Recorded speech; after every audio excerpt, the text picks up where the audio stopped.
Hello student, Happy's ক্লাসে তোমাদের স্বাগতম জানাই। আগের ভিডিওতে আমরা নরহরি দাসের 9 দাগ পর্যন্ত পড়েছিলাম। আজকে আমরা 10 দাগে বাক্য রচনা থেকে শুরু করব। দেখো, এখানে রয়েছে মস্ত, জন্তু, চমৎকার, বুদ্ধিমান, নিমন্ত্রণ। এখন কিন্তু আমরা এই কটি দিয়ে বাক্য রচনা করব। মস্ততে কি রয়েছে?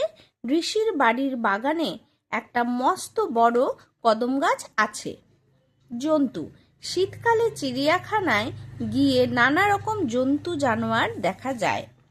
চমৎকার, পূর্ণিমার রাতে সমুদ্রের ঢেউয়ের শোভা চমৎকার। বুদ্ধিমান, বুদ্ধিমান পিঁপড়ের দল শীতকালের আগে খাবার সঞ্চয় করে রাখে। নিমন্ত্রণ, বিশ্বম্ভর বাবু তার বাড়ির অনুষ্ঠানে অনেক মানুষকে নিমন্ত্রণ করেছেন।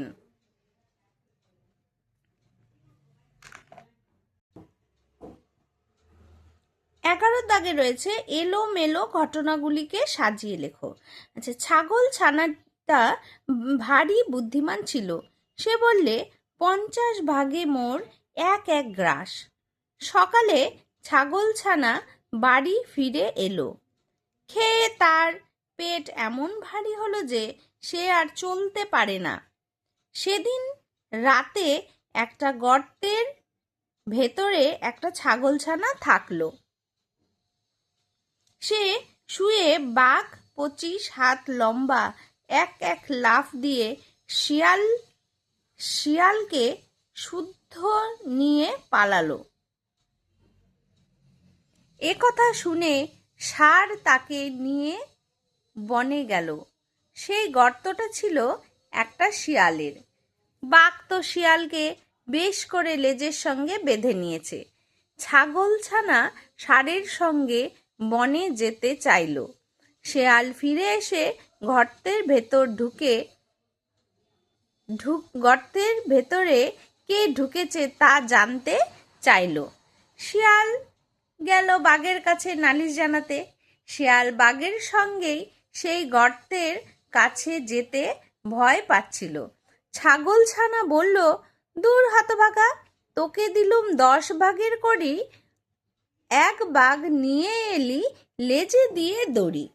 দেখো, এখানে এলোমেলো করে লাইনগুলো দেওয়া আছে, তোমাদের কিন্তু সাজিয়ে নিতে হবে। এই দেখো, আমি এখানে দিয়ে দিচ্ছি, তোমরা কিন্তু লিখে নিতে পারো, ঠিক আছে? কি দেওয়া আছে দেখো, ছাগলছানা ষাঁড়ের সঙ্গে বনে যেতে চাইলো। এ কথা শুনে ষাঁড় তাকে বনে নিয়ে গেল। খেয়ে তার পেট এমন ভারী হলো যে সে আর চলতে পারে না।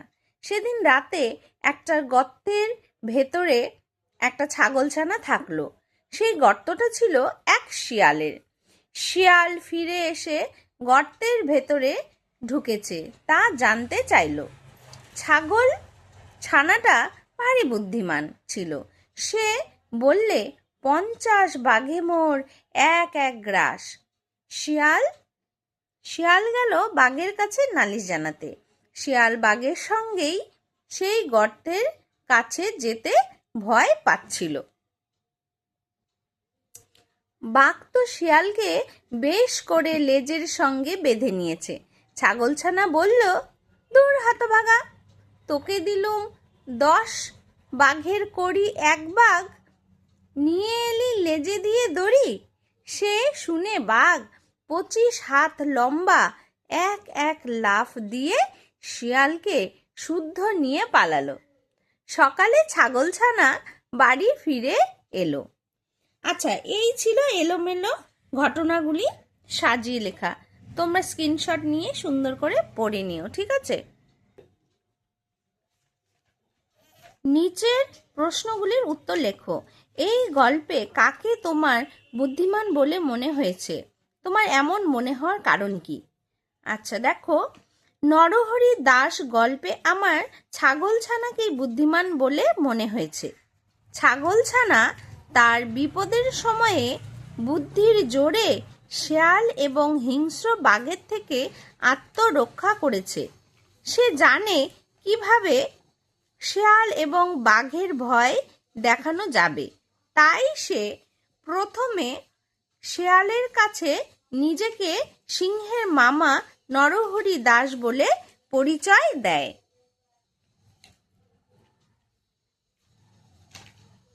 পরে বাঘকে নিয়ে শেয়াল ছাগলছানাকে আক্রমণের উদ্দেশ্যে এলে ছাগলছানা বলে 50 বাঘ তার এক গ্রাসের খাদ্য, কিন্তু শেয়াল মাত্র একটা বাঘ এনেছে। এই নরহরি দাসকে শেয়াল বা বাঘ কেউই চেনে না, তাই তারা মনে করে সিংহের মামা খুবই ভয়ানক কোনো প্রাণী। ফলে বাঘ ও শেয়াল লাফ দিয়ে সেখান থেকে পালিয়ে যায় এবং ছাগলছানা তার বুদ্ধির জন্য বেঁচে যায়। 12 দাগে রয়েছে বুদ্ধি যার বল তার। এই কথাটির সত্যতা প্রমাণিত হয়েছে এই গল্পে। এই রকম অন্য কোনো গল্প তোমার জানা থাকলে লেখো। বাঘ আর বকের গল্প। এখানে দেখো সুন্দর একটা বাঘ আর বকের গল্প দেওয়া আছে। এই ধরনের প্রশ্ন সাধারণত আসে না, তাও যদি আসে আমি তোমাদেরকে এটা বলে দিচ্ছি, যদি আসে তাহলে তোমরা কিছুটা এখান থেকে বানিয়ে কিন্তু দিতে পারবে। বাঘ আর বকের গল্প।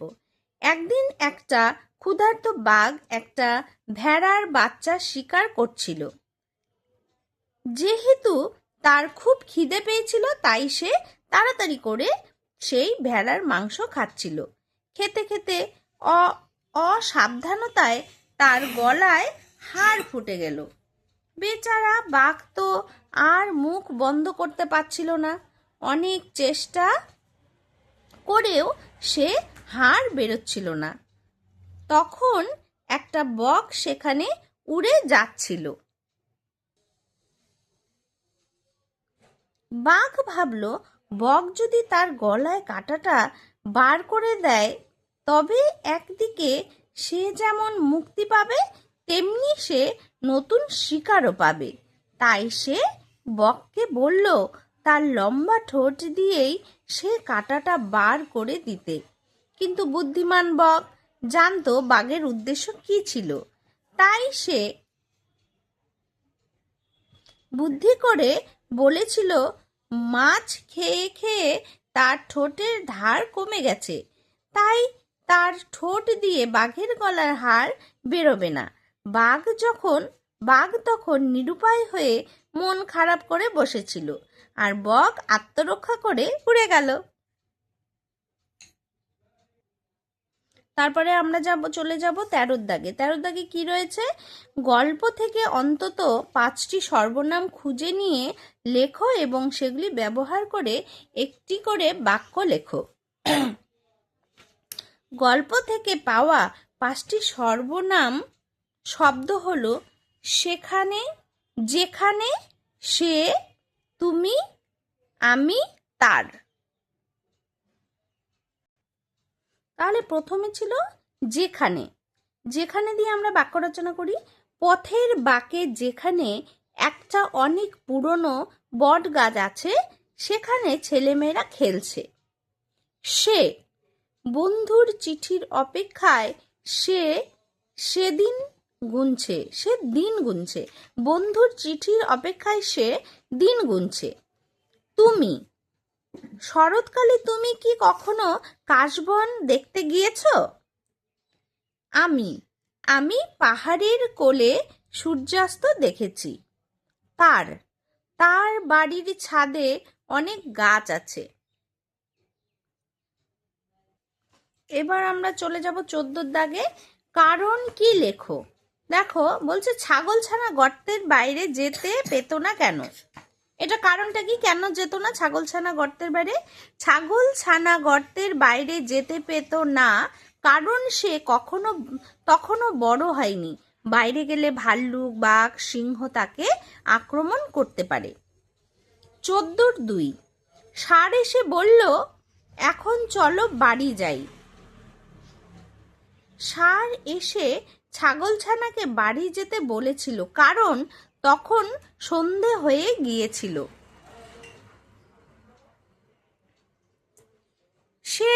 শিয়াল ভাবল বুঝি রাক্ষস টাক্ষস হবে। রাতের অন্ধকারে শিয়াল তার বাসায় কালো ছাগল ছানাকে দেখতে পায়নি, তাই তার মনে হয় সেই অদ্ভুত দেখতে জীবটি নিশ্চয়ই রাক্ষস টাক্ষস হবে। বাবা গো বলে সে সেখান থেকে শিয়ালের দে ছুট। অন্ধকারে শিয়ালের গর্তের ভেতর থেকে ছাগলছানা বলছিল সে সিংহের মামা, তার নাম নরহরি দাস এবং তার এক গ্রাসের খাবার হলো 50টি বাঘ। বাঘ ভয়ানক রেগে বললে, বটে, তার এত বড় স্পর্ধা! শেয়ালের বাসায় থাকা অদ্ভুত দেখতে প্রাণী নরহরি দাস বলেছিল তার এক গ্রাসের খাদ্য 50টি বাঘ, তাই বাঘ খুব রেগে গিয়েছিল। আচ্ছা, 15 দাগে কি রয়েছে? 15 দাগে রয়েছে নিচের বাক্যগুলিতে কোন কোন ভাব প্রকাশ পেয়েছে তা লেখো। বিস্ময়, ইচ্ছা, প্রশ্ন, বিবেক, উপদেশ, পরামর্শ বা নির্দেশ, ভয়। আচ্ছা, হ্যাঁ গা, তুমি কি খাও? দেখো এখানে কিন্তু রয়েছে প্রশ্নবোধক চিহ্ন, তাহলে এটা তুমি কি খাও জিজ্ঞেস করছে, তাহলে হবে প্রশ্ন। আমাকে সেখানে নিয়ে যেতে হবে, এটা কি? এটা আমরা কাউকে নির্দেশ দিচ্ছি যে আমাকে সেখানে নিয়ে যেতে হবে। 15-3 আছে যাসনে, ভাল্লুকে ধরবে, বাঘে নিয়ে যাবে, সিংহে খেয়ে ফেলবে।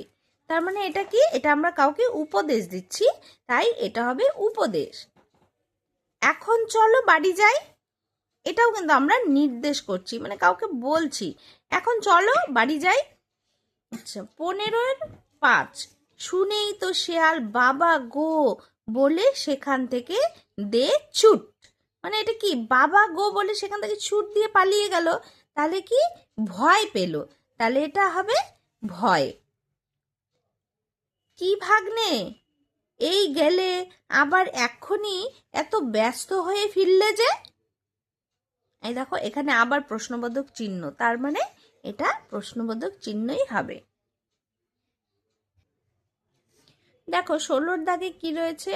এই গল্পটিতে কে কোন সময়ে কি করছিল তা লেখো। কার কার কথা বলা আছে? ছাগলছানার মা, ছাগলছানা, ষাঁড়, শেয়াল, বাঘ। এরা কে কোন সময় কি করছিল তার জন্য একটা তালিকা তৈরি করতে হবে। গল্পে তো তোমরা পড়েছই কে কখন কি করেছিল, আমরা এখন সেটাকে সাজিয়ে কিন্তু লিখব। তাহলে এখানে বলা আছে গল্পটিতে কে কোন সময় কি করছিল। প্রথমে রয়েছে ছাগলছানার মা। দেখো ছাগলছানার মা কি বলেছিল? ছাগলছানাকে একদম গর্তের ভেতরেই থাকতে বলেছিল, যে গর্তের বাইরে বের হওয়া যাবে না, তাহলে তাকে কি করবে? বাঘ, সিংহ, ভাল্লুকে ধরে ফেলবে, তাই না? এইটুকুনই ছিল ছাগলছানার মায়ের কাজ। তারপরে আমরা ছাগলছানার কথা ভাববো। দেখো ছাগলছানা সকালে ছাগলছানা তার মা বাইরে চলে গেলে গর্তের বাইরে বেরিয়ে আসে, ষাঁড়ের সঙ্গে বনের ভেতরে গিয়ে ছাগলছানা সন্ধ্যা পর্যন্ত অনেক ঘাস খায় এবং শিয়ালের গর্তে আশ্রয় নেয়। রাত্রিবেলা শিয়াল ও বাঘকে ভয় দেখিয়ে আত্মরক্ষা করে সকালে নিজের বাসায় আবার ফিরে আসে, তাই তো? তারপর দেখো ষাঁড় কি করলো? সকালে বনের ধারে ঘাস খাচ্ছিল এবং ছাগলকে বনের ভেতরে ঘাস খাওয়াতে নিয়ে গিয়েছিল। শিয়াল তার মামা বাঘের বাড়ি নিমন্ত্রণ খেতে গিয়েছিল। রাতে বাসায় ফিরে অন্ধকারেই ছাগল ছানাকে রাক্ষস ভেবে ভয় পেয়েছিল। পরে ছাগল ছানার পরিচয় জেনে বাঘের কাছে গিয়ে জানিয়েছিল নরহরি দাস অর্থাৎ ছাগলছানা এক গ্রাসের খাদ্য 50টি বাঘ। নরহরি দাসের কাছে বাঘকে নিয়ে গিয়েছিল। নরহরি দাসের কথা শুনে শিয়ালকে লেজে বেঁধে শিয়ালের বাসায় গিয়েছিল। সেখানে নরহরি দাসের কণ্ঠস্বরে ভয় পেয়ে এক লাফে পালিয়ে গিয়েছিল। 17 দাগে দেখো কি রয়েছে, শক্তি, বুদ্ধি ও কাজের বিচারে বাঘ, শিয়াল ও ছাগল ছানার আচরণ কেমন তা লেখো। বাঘের আচরণ কেমন ছিল, শিয়ালের এবং ছাগল ছানা এদের আচরণ কেমন ছিল? আচ্ছা, প্রথমে আমরা বাঘের কথা বলি। বাঘ খুবই শক্তিমান, তাই শিয়ালকে লেজে বেঁধে সে অনায়াসেই ছুটতে পারে। কিন্তু বাঘ একটুকু বুদ্ধিমান ছিল না, তাই নরহরি দাসকে না দেখেই সে শুধু কথা শুনে সে ভয় পেয়েছিল। শিয়াল কেমন ছিল? শিয়ালের শক্তি বাঘের চেয়ে কম, কিন্তু ছাগল ছানার চেয়ে বেশি। শিয়ালের বুদ্ধি থাকলেও সে রাতের অন্ধকারে ছাগলছানাকে সিংহের মামা নরহরি দাস ভেবে ভয় পেয়েছিল। এখানেই সে বোকা হয়েছিল।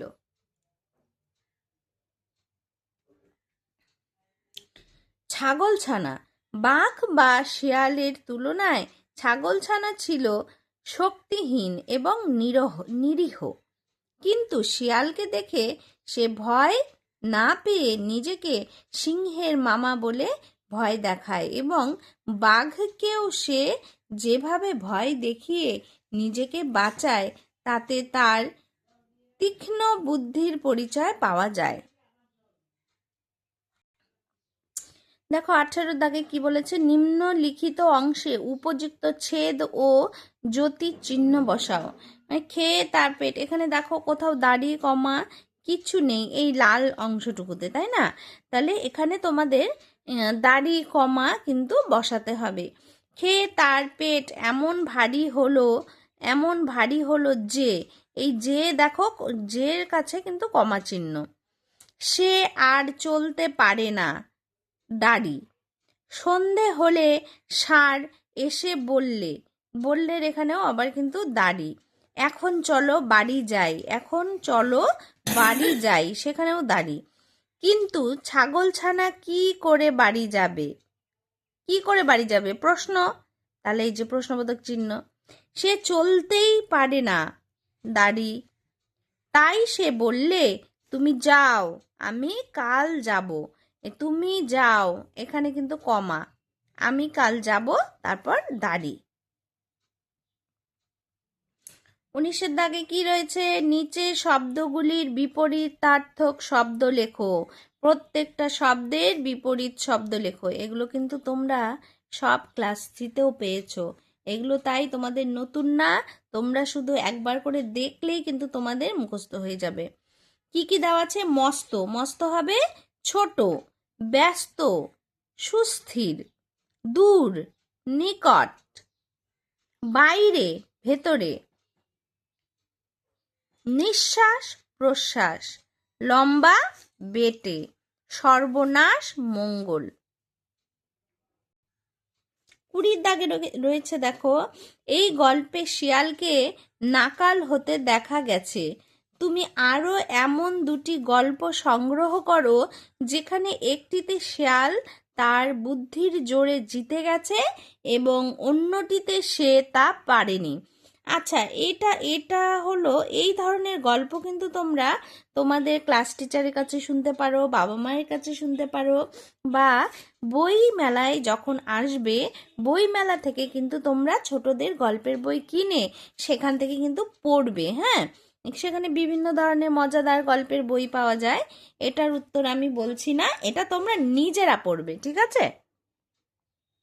দেখো 21 দাগে কি রয়েছে, গল্পে কোন কোন প্রাণীর নাম খুঁজে পেলে এদের খাদ্য ও বাসস্থান এবং স্বভাব উল্লেখ করো।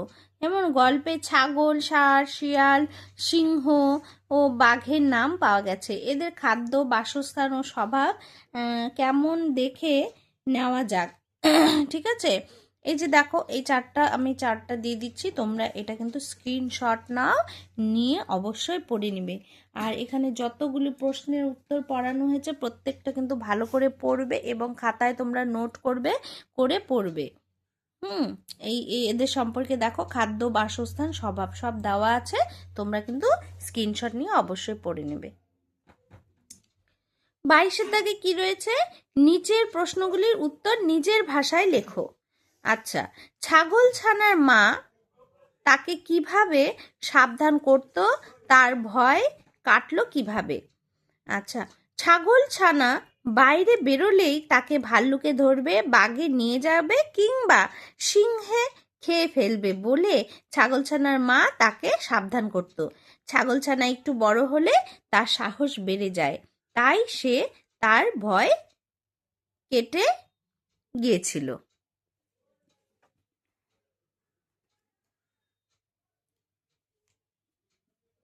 বনে সন্ধে হয়ে এলে সেখানে কোন পরিস্থিতি তৈরি হলো?